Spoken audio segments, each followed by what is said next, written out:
নমস্কার বন্ধুরা, বিভাস হোমলি কিচেনে তোমাদের সকলকে স্বাগত জানাই। আজকে একটি নাস্তা রেসিপি নিয়ে চলে এসেছি। সন্ধেবেলার স্ন্যাক্স বা এইরকম নাস্তা যদি হয় তাহলে আর কিছুই লাগে না। খুব কম টাইমে এইরকম সন্ধেবেলায় স্ন্যাক্স তৈরি করে নেবেন।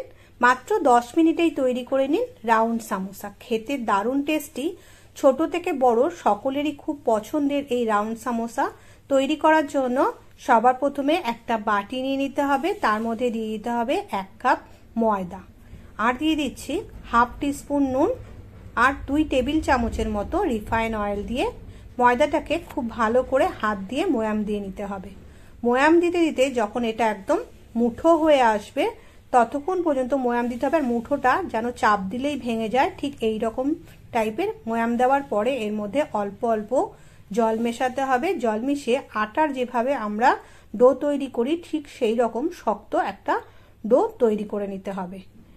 এই রকম ভাবে ময়দাটা মেখে নিতে হবে। এবার ময়দাটা মাখা হয়ে গেছে, এখন এটাকে ঢেকে রেখে দিচ্ছি। এদিকে 3টে মিডিয়াম সাইজের সেদ্ধ আলু নিয়ে নিয়েছি। আলুটাকে একটা গ্রেটার দিয়ে এই রকম ভাবে গ্রেট করে নেব। আপনারা হাতে ম্যাশ করতেও পারেন, কিন্তু তাতে একটু দানা দানা থাকতে পারে, কিন্তু এইরকম গ্রেটার দিয়ে করলে সবগুলো একই রকম হবে। আলুগুলো গ্রেট করে নিয়েছি। এর মধ্যে একটা বড় সাইজের পেঁয়াজ কুচি মিশিয়ে দিচ্ছি, আর দিয়ে দিচ্ছি হাফ টেবিল চামচ আদা কুচি, হাফ টেবিল চামচ রসুন কুচি, 1 টেবিল চামচ কাঁচা লঙ্কা কুচি, আর দিয়ে দিচ্ছি 1 টিস্পুন জিরের গুঁড়ো, 1 টিস্পুন ধনের গুঁড়ো, হাফ টিস্পুন শাহি গরম মশলা, আর 1/4 টিস্পুন লাল লঙ্কার গুঁড়ো, আর এর মধ্যে দিয়ে দিতে হবে হাফ কাপ ধনেপাতা কুচি। সবকিছু দিয়ে আলুর সঙ্গে ভালো করে মিশিয়ে নিতে হবে। আমি একটা চামচের সাহায্যে সবকিছু মিশিয়ে নিচ্ছি, আপনারা হাতের ব্যবহারও করতে পারেন। সবকিছু ভালোভাবে মিশিয়ে নেওয়ার পরে এর মধ্যে দিয়ে দেব 1 টিস্পুন নুন আর 2 টেবিল চামচের মতো সর্ষের তেল দিয়ে ভালো করে আবার মিশিয়ে নেব। এবার আমি হাতের ব্যবহার করব, হাত দিয়ে খুব ভালো করে ম্যাশ করে এটা মিশিয়ে নিয়েছি। এখন এটাকে রেখে দিচ্ছি। এবার যে ময়দার ডোটা বানিয়েছিলাম সেই ময়দার ডোটাকে গোল করে নিয়ে এর থেকে 2টো লেচি তৈরি করে নেব। এই রকম 2টো লেচি আমি কেটে নিয়েছি। এবার একটা লেচিকে খুব ভালো করে এইভাবে গোলা তৈরি করে এর ওপরে ময়দা ছিটিয়ে আমি রুটির মতো বেলে নেব। তবে মনে রাখতে হবে বেলাটা কিন্তু খুব বেশি পাতলা হবে না, আবার একদম মোটাও হবে না, একটু ঠিক এই রকম বেলে নিতে হবে। বেশ বড় সাইজের করে এটা বেলে নেবেন, আর এই রকম থিকনেসটা রাখতে হবে। এখন যে আলুর মিশ্রণটা আমরা তৈরি করেছিলাম সেই আলুর মিশ্রণটা এই রুটির ওপর এইরকম ভাবে ছড়িয়ে ছড়িয়ে দিতে হবে। সম্পূর্ণ মিশ্রণটা এইরকম ভাবে রুটির মধ্যে ছড়িয়ে দিয়ে ভালো করে একটু স্প্রেড করে দেবেন। আর রুটির সাইড থেকে একটু জল লাগিয়ে নিতে হবে। একটা সাইডে এইরকম ভাবে জল লাগিয়ে নিয়ে এবার হাতের সাহায্যে আঙুলের সাহায্যে একটা সাইড থেকে এইরকম ভাবে হালকা হাতে ফোল্ড করে নিতে হবে। এইভাবে ফোল্ড করে পুরো রাউন্ড করে এইরকম ভাবে ফোল্ড করে নিতে হবে। মাথার ওখানেও আরেকটু আঙুল দিয়ে জল লাগিয়ে এইরকম ভাবে মুখটা বন্ধ করে এইভাবে রাউন্ড করে রোল করে নিতে হবে। এবার এই রোলটাকে একটু হাতে চেপে নিয়ে আমি 2টো টুকরো করে নিচ্ছি মাঝখান থেকে। এইবার এই টুকরোগুলোকে হাফ ইঞ্চি মোটা মোটা করে কেটে নেব। দেখুন এইরকম হাফ ইঞ্চি মোটা মোটা করে টুকরোগুলো কেটে নিচ্ছি।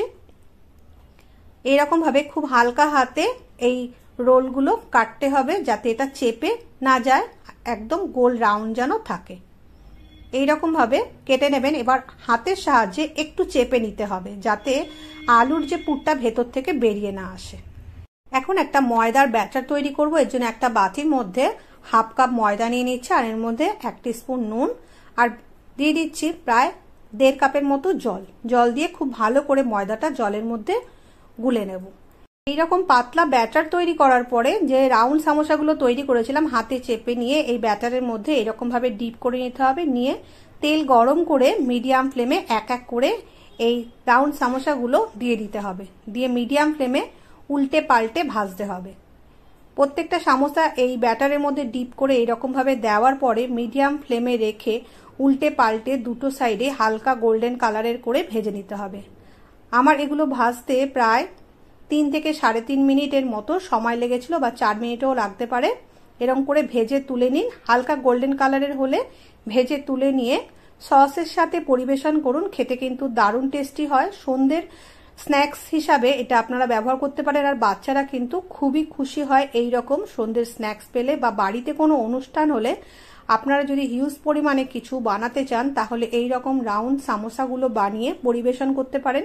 খেতে দারুণ টেস্টি আর খুব কম সময়ে এটা কিন্তু তৈরি হয়ে যায়। বন্ধুরা, আমার এই রেসিপিটা কেমন লাগলো তোমরা অবশ্যই কমেন্ট বক্সে কমেন্ট করে জানাবে। যদি ভালো লাগে আমার চ্যানেলটিকে লাইক, শেয়ার, সাবস্ক্রাইব আর ফলো করে আমার পাশে থেকো। আর পাশে থাকা বেল বাটনটিও টিপে দিও, আমার পরের ভিডিও নোটিফিকেশন তোমাদের কাছে পৌঁছে যাবে।